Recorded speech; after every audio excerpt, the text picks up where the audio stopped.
KPU Provinsi Jambi menggelar rapat rekapitulasi penghitungan perolehan suara di tingkat provinsi.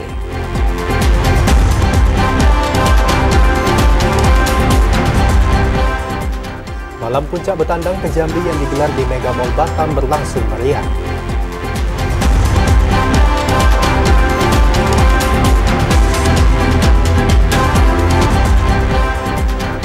Oknum Bayangkari Polda Jambi melakukan investasi batubara bodong.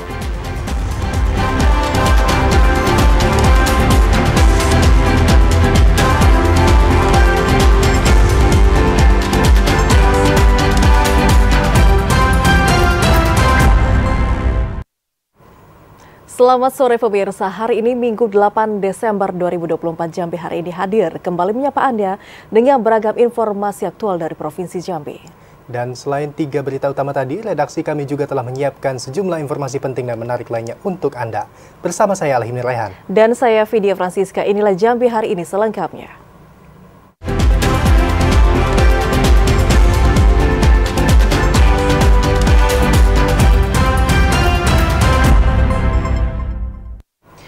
Saudara, jumlah pemilih yang menggunakan hak pilihnya pada pelaksanaan PSU di Kabupaten Muaro Jambi jauh berkurang jika dibandingkan pada saat pemungutan suara pada tanggal 27 November 2024 yang lalu. Meski berlangsung aman dan tertib, namun jumlah pemilih yang menggunakan hak pilihnya pada pelaksanaan pemungutan suara ulang PSU di 2 tempat pemungutan suara pada 7 Desember 2024 berkurang dari jumlah pemilih pada pemungutan suara 27 November lalu. Seperti di TPS 10 Desa Tangkit, Kecamatan Sungai Gelam. Dari 397 daftar pemilih tetap, hanya 253 pemilih yang menggunakan hak pilih. Sebelumnya, jumlah pengguna hak pilih mencapai 287 pemilih. Kemudian TPS 3 Desa Mudung Darat, Kecamatan Marosebo, dari jumlah DPT 300, hanya 232 pemilih yang menggunakan hak pilih pada pelaksanaan PSU. Sementara pada pemungutan suara 27 November 2024, jumlah pemilih 247. Terima kasih atas kehadirannya di TPS. Semoga kita ke depannya bisa menjadi pemilih lagi dengan baik, dengan sempurna. Semoga DPT kita yang akan datang bisa meningkat. Pleno rekapitulasi hasil penghitungan suara di 2 TPS yang telah merampungkan pemungutan suara ulang pada 7 Desember 2024 telah diplenokan di tingkat PPK dan KPU Kabupaten Muaro Jambi. Azam Afnan, TVRI Jambi melaporkan. Meski pelaksanaan pemilihan kepala daerah serentak berlangsung sukses, namun Bawaslu Muaro Jambi memberikan catatan terutama pada pelaksanaan pemungutan dan perhitungan suara di TPS. Pleno rekapitulasi hasil penghitungan suara di tingkat KPU Kabupaten telah rampung dilaksanakan oleh Komisi Pemilihan Umum Daerah Muaro Jambi. Meski begitu, Badan Pengawas Pemilihan Umum Muaro Jambi menyampaikan beberapa catatan dalam pelaksanaan pemilihan kepala daerah serentak 2024, terutama pada pemungutan dan penghitungan suara di TPS. Catatan tersebut diantaranya ditemukan jumlah surat suara di TPS yang berlebih dan kurang. Kemudian tidak telitinya terhadap syarat pengguna hak pilih dan masih rendahnya partisipasi pemilih.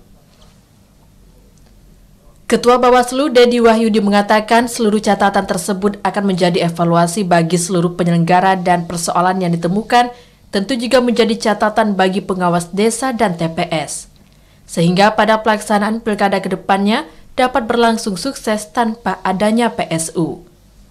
Mengucapkan apresiasi yang setinggi-tingginya kepada jajaran kami pengawasan, mulai dari tingkat TPS, pengawas desa, pengawas kecamatan, dan selanjutnya jajaran penyelenggara KPU, mulai dari KPU Kabupaten hingga KPPS yang telah bekerja keras untuk. Bawaslu juga mengapresiasi masyarakat yang telah aktif membantu mengawasi keberlangsungan Pilkada Serentak 2024 sehingga pelaksanaan dapat berjalan damai, adil, dan berlangsung sesuai tahapan. Azam Afnan, TVRI Jambi melaporkan. Saudara, KPU Provinsi Jambi resmi menggelar rapat rekapitulasi penghitungan perolehan suara di tingkat provinsi pada Pilkada Serentak di tahun ini. Dan diharapkan seluruh proses rekapitulasi suara yang digelar selama 2 hari ini berjalan lancar dan juga aman. KPU Provinsi Jambi resmi menggelar rekapitulasi perhitungan suara di tingkat provinsi dan penetapan hasil pemilihan gubernur dan wakil gubernur Jambi pada pemilihan serentak tahun 2024. Rekapitulasi perhitungan suara yang digelar selama 2 hari ini merupakan hasil dari perolehan suara secara berjenjang. Dari tingkat kecamatan digelar pada 28 November hingga 3 Desember 2024, dilanjutkan pada tingkat kabupaten kota pada 29 November hingga 6 Desember 2024. Ketua KPU Provinsi Jambi, Iron Syahroni menjelaskan, meski terdapat beberapa TPS melakukan pemilihan suara ulang, namun KPU pada tingkat kabupaten kota telah menyelesaikan rekapitulasi tersebut dan tidak terjadi kendala. Untuk itu, forum tertinggi dari penetapan hasil Pilkada serentak tahun 2024 adalah forum pleno yang digelar KPU Provinsi Jambi. Ia berharap pleno rekapitulasi suara ini bisa berjalan dengan lancar dan baik. Namun jika memang ada hal yang tidak diinginkan bisa disampaikan dalam forum tersebut. Tahapan pilkada ya. Hari ini adalah rekapitulasi di 3 provinsi ya. Itu diatur bahwa rekapitulasi itu kita lakukan secara berjenjang, mulai dari tingkat kecamatan, tingkat kabupaten sampai yang 3 provinsi. Nah, kalau untuk kabupaten kota ya, pilkada bupati wali kota itu selesai di kabupaten ya. Di tanggal 4 sampai 6 kemarin ya, 6 Desember. Nah, kalau untuk pemilihan gubernur, wakil gubernur, rekapitulasi itu sampai di tingkat provinsi, terekap mulai dari rekap kecamatan, kabupaten sampai di provinsi. Nah, hari ini itu kita melaksanakan rekapitulasi di 3 provinsi.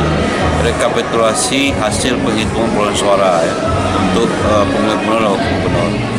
Rapat pleno rekapitulasi suara di tingkat Provinsi Jambi ini dikawal oleh aparat keamanan agar berjalan lancar dan aman. Yogi Ramadhani, TVRI Jambi melaporkan. Sementara itu, Saudara, KPU Kota Jambi juga telah menyelesaikan rapat pleno terbuka rekapitulasi penghitungan suara pada Pilkada serentak tahun ini. Rapat pleno ini menetapkan pasangan nomor urut 1 Maulana Diza yang mendapatkan perolehan suara tertinggi, yakni 192.623 suara.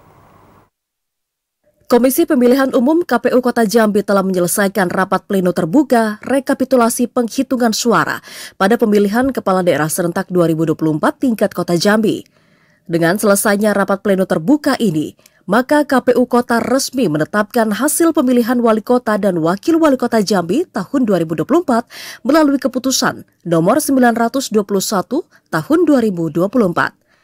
Berdasarkan rapat pleno tersebut, KPU Kota Jambi menetapkan pasangan nomor urut 1 Maulana dan Diza Hazra Alzosa memperoleh 192.623 suara sah atau 73,3%.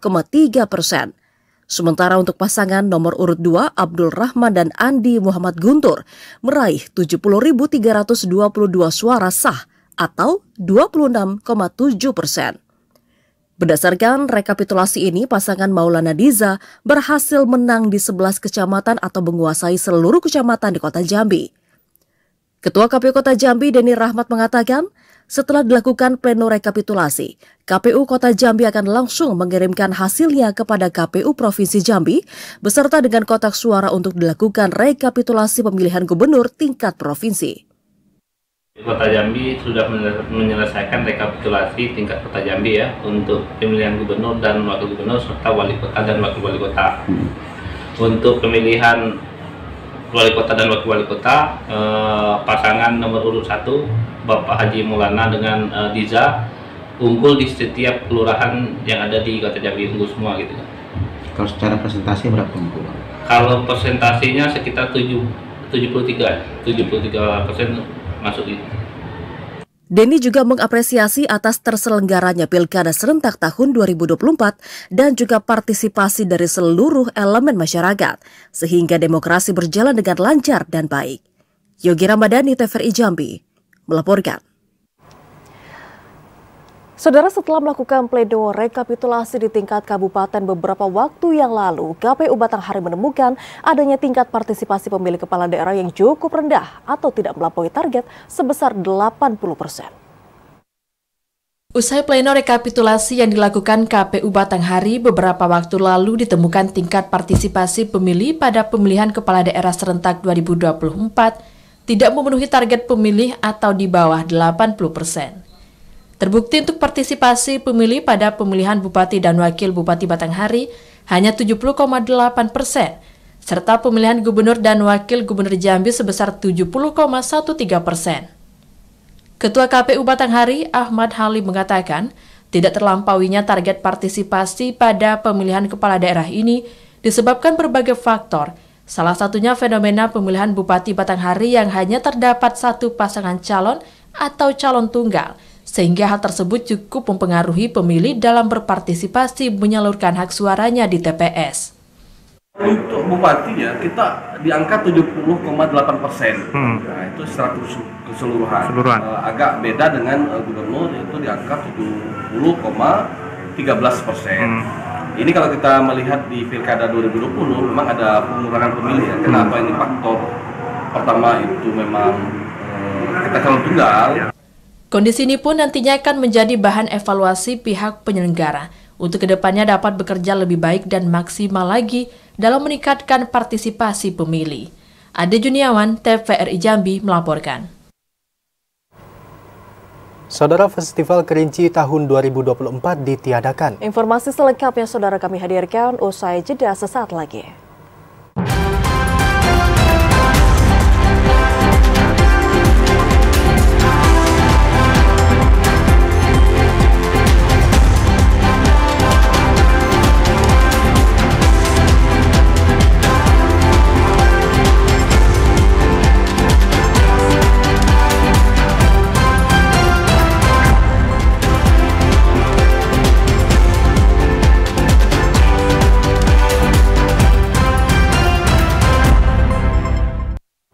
Saudara, Anda kembali menyaksikan Jambi hari ini.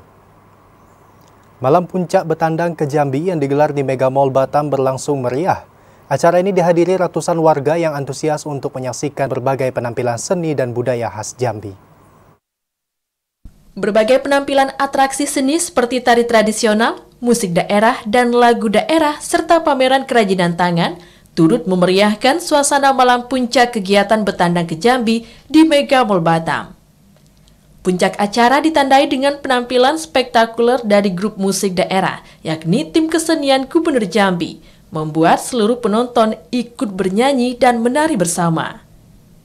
Tidak hanya atraksi seni, acara Betandang ke Jambi juga mempromosikan destinasi wisata unggulan Jambi, seperti Geopark Merangin, Danau Kerinci, dan tradisi batik Jambi serta kuliner khas Jambi sebagai daya tarik yang ditawarkan kepada pengunjung.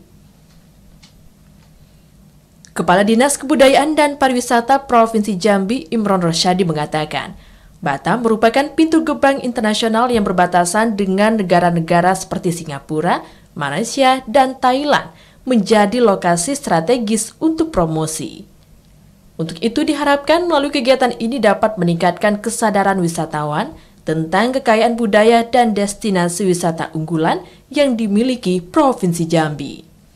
Alhamdulillah acara kita malam ini cukup sukses, artinya meriah, dengan didukung oleh teman-teman dari Jambi, ada Bujang ada tim kesenian kita, dan ada beberapa kru kita juga yang mendukung, sehingga kegiatan kita malam ini cukup sukses menurut kami. Kemudian kita juga didukung oleh masyarakat Jambi yang ada di Kota Batam.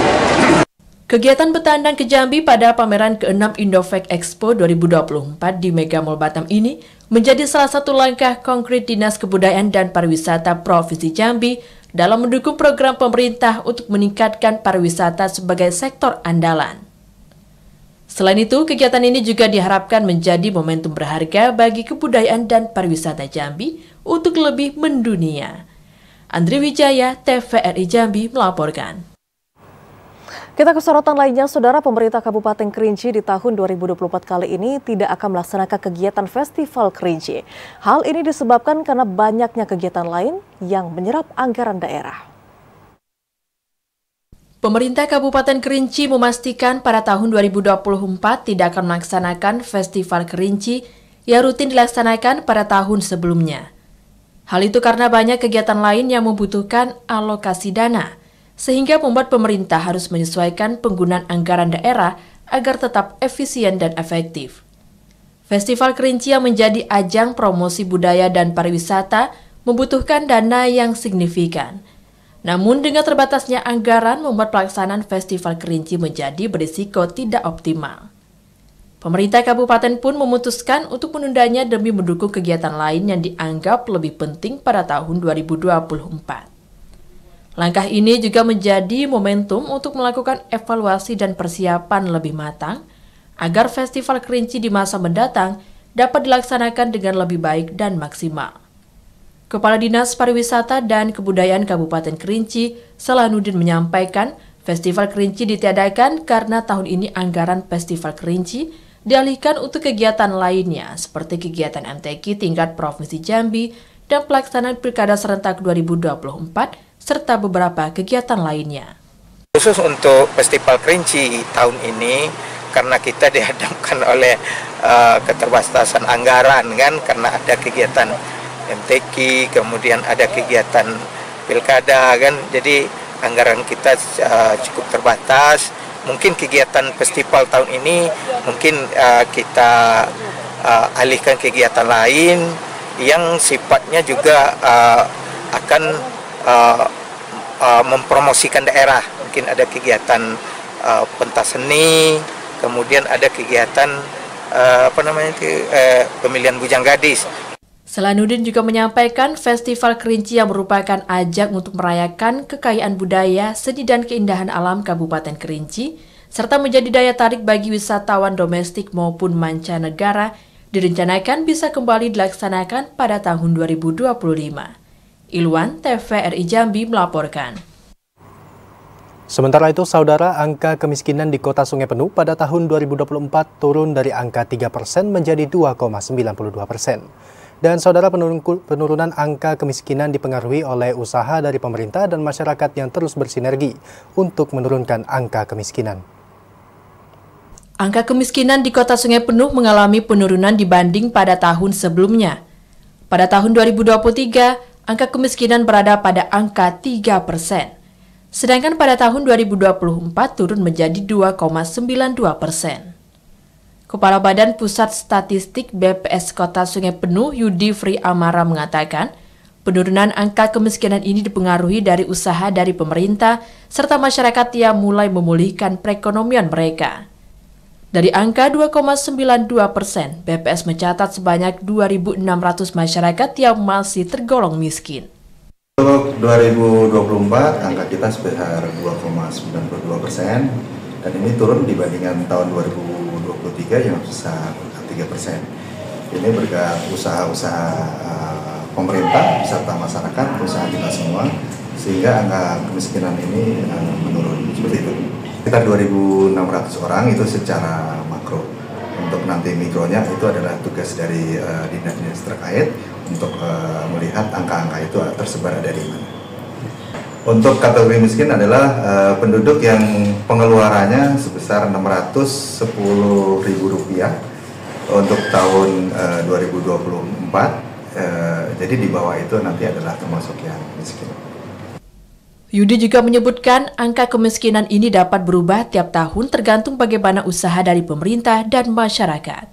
Fahla Diandra, TVRI Jambi melaporkan. Saudara, PJ Bupati Sarolangun meninjau puskesmas pembantu yang ada di Desa Pangkal Bulian. Informasi selengkapnya akan kami hadirkan setelah jeda berikut. Tetaplah bersama kami.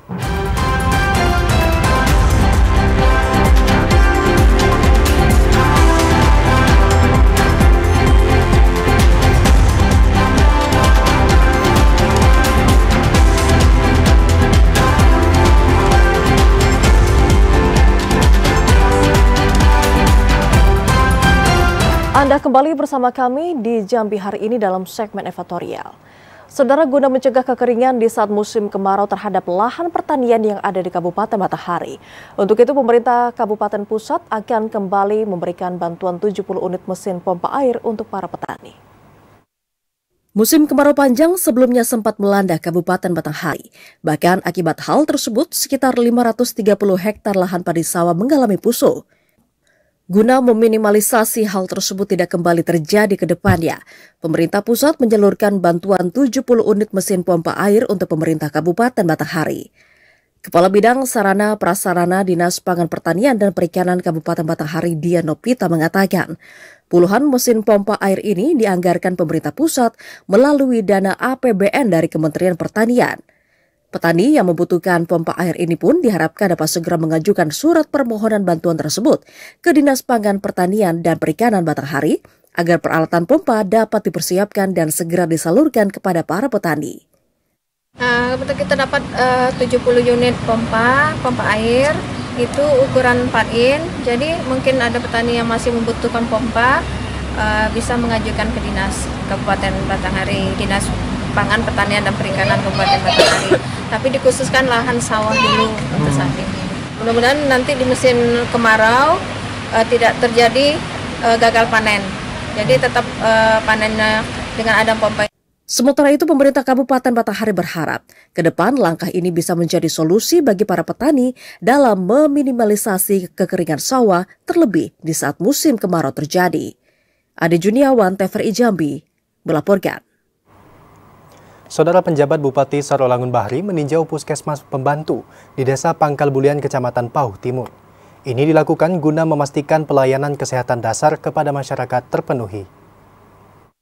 Puskesmas pembantu Pustu yang berada di Desa Pangkal Bulian, Kecamatan Pauh Timur, saat ini kondisinya sudah sangat memadai, ditunjang dengan peralatan medis serta obat-obatan.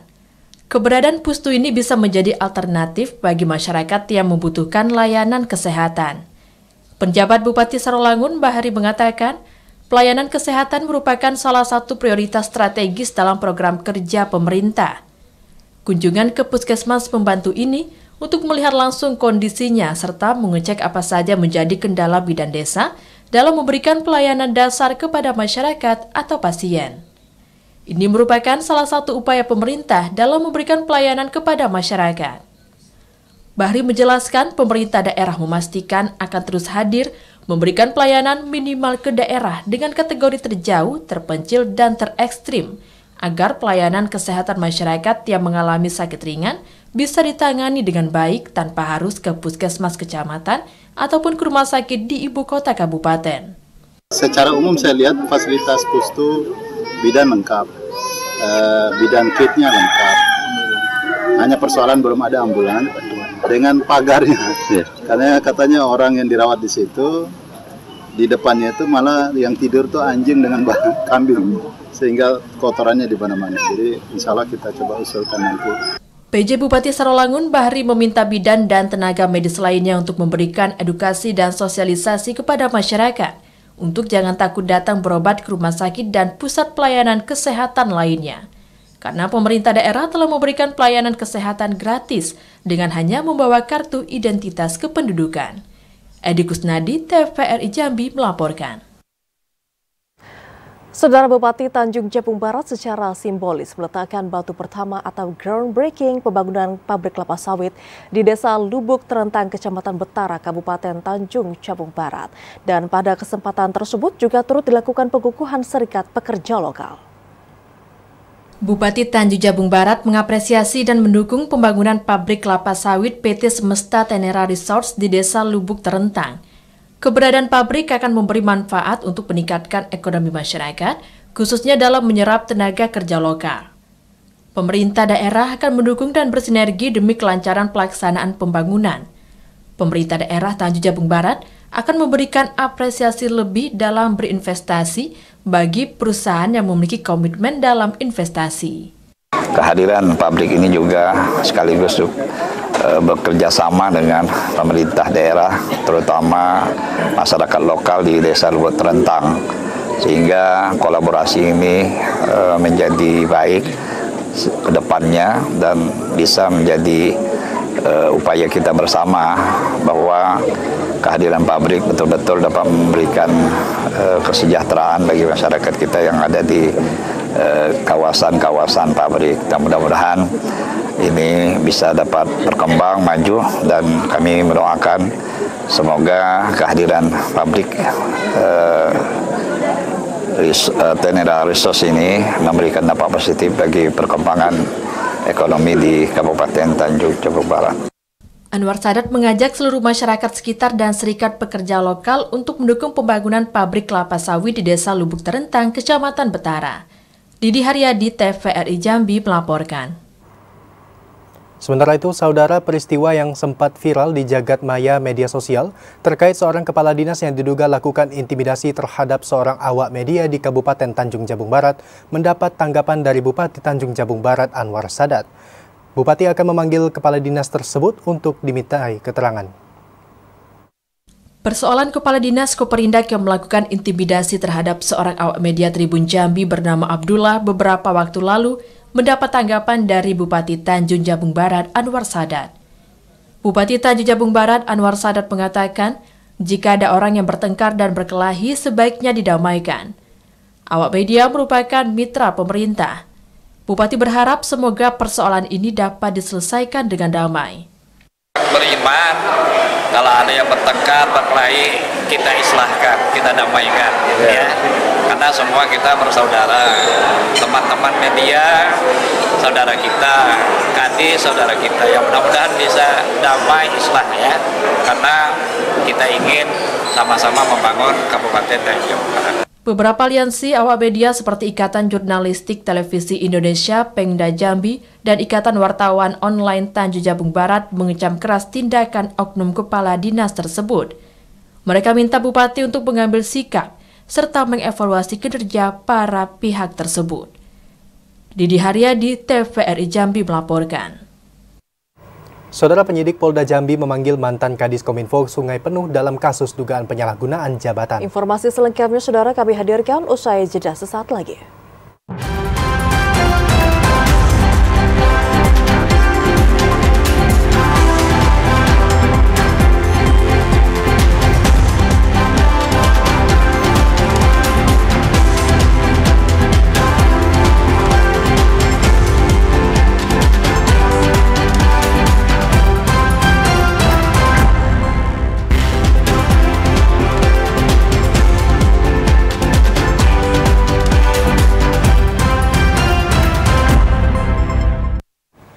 Anda kembali bersama kami di Jambi hari ini.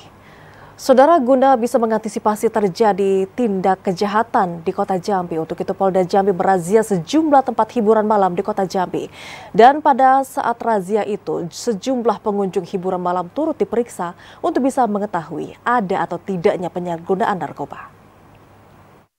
Jajaran Kepolisian Polda Jambi kembali menggelar razia penyakit masyarakat ke sejumlah tempat hiburan malam di Kota Jambi.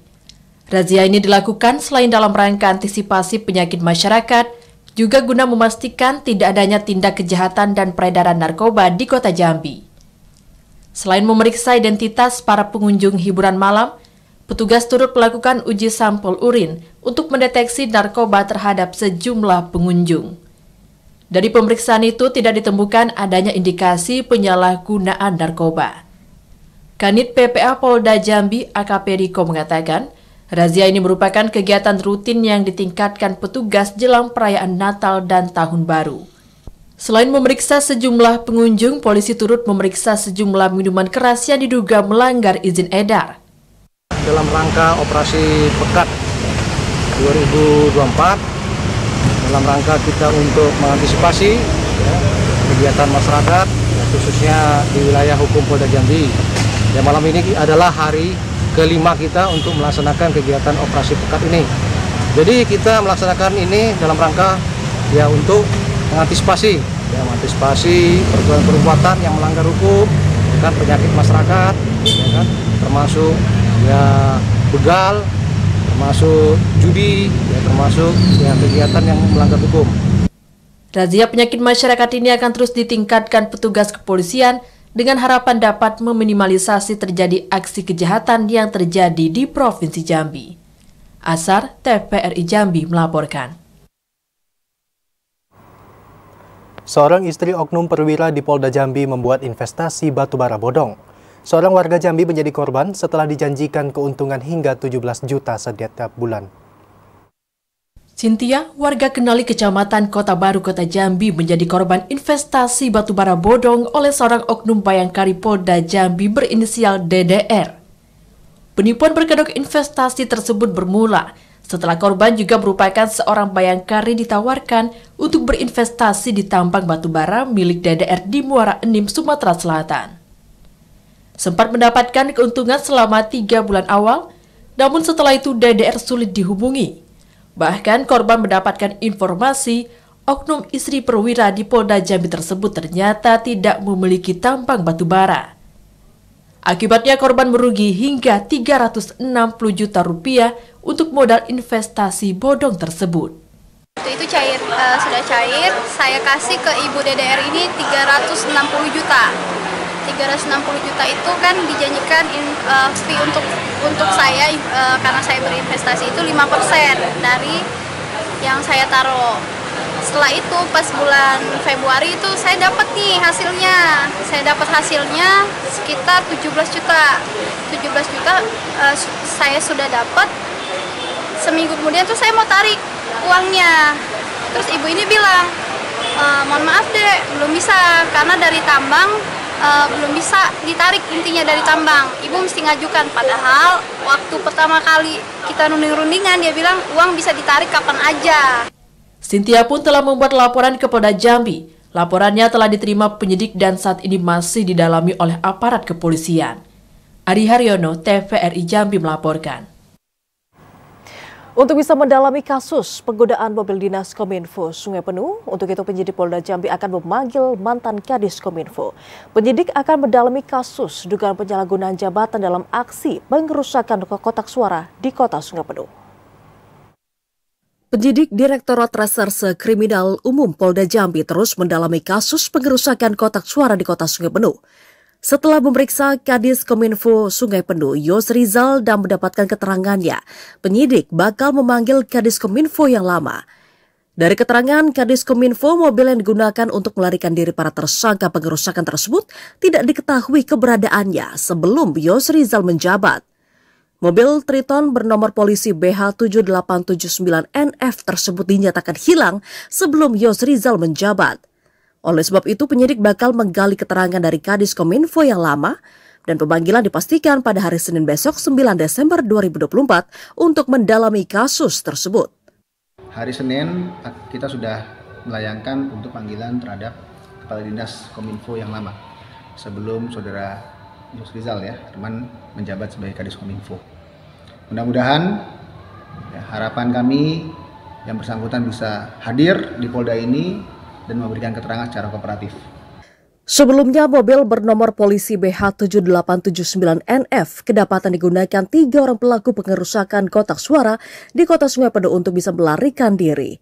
Mobil tersebut ternyata menggunakan TNKB palsu dan setelah ditelusuri, mobil tersebut ternyata bernomor polisi BH8018R dan merupakan mobil dinas Kominfo Kota Sungai Penuh. Dan saat ini polisi terus mendalami kasus tersebut. Ari Haryono, TVRI Jambi melaporkan. Sementara itu, saudara, puluhan warga suku Anak Dalam melakukan pemblokiran ruas jalan PT Sawit Sinar Agung Persada Mas di Desa Temenggung, Kecamatan Limun. Pemblokiran ini merupakan akibat dari pencapokan lahan milik Jernang SAD Alisirat seluas 12 hektar oleh perusahaan. Aksi pemblokiran akses ruas jalan perkebunan kelapa sawit PT Sawit Sinar Agung Persada Mas yang berada di Desa Temenggung, Kecamatan Limun dengan cara merantai portal milik perusahaan. Aksi pemblokiran jalan ini dilakukan warga suku Anak Dalam sebagai bentuk protes kepada pihak perusahaan yang tidak pernah melakukan perundingan dan mencari solusi terkait pencapokan lahan seluas 12 km oleh pihak perusahaan. Camat Limun Masri mengatakan aksi pemblokiran ini dilakukan setelah terjadi pertemuan di kantor Camat Limun beberapa waktu yang lalu. Namun karena tidak adanya kesepakatan antara kedua belah pihak sehingga terjadi pemblokiran. Pihak kecamatan pun terus melakukan perundingan di mes atau kantor perusahaan.